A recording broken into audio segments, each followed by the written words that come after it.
Hello dear learners of English, this is Krishna Kumar, teacher of English.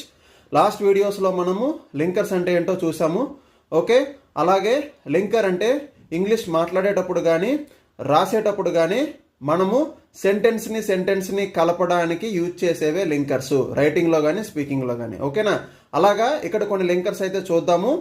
Illustrate అంటే ఏదైనా వివరించేటప్పుడు ఈ విధంగా మనం చెప్పాలి. For example, such as, for instance, for suppose, let's say అని చెప్పాలి.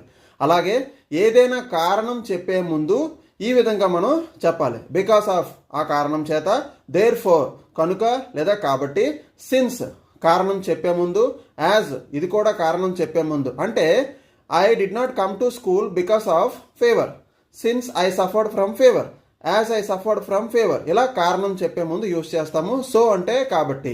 ఓకే, కంటెంట్ మీకు నచ్చినట్టయితే సబ్స్క్రైబ్ చేయండి, లైక్ చేయండి అండ్ ఫాలో అవ్వండి. Thank you.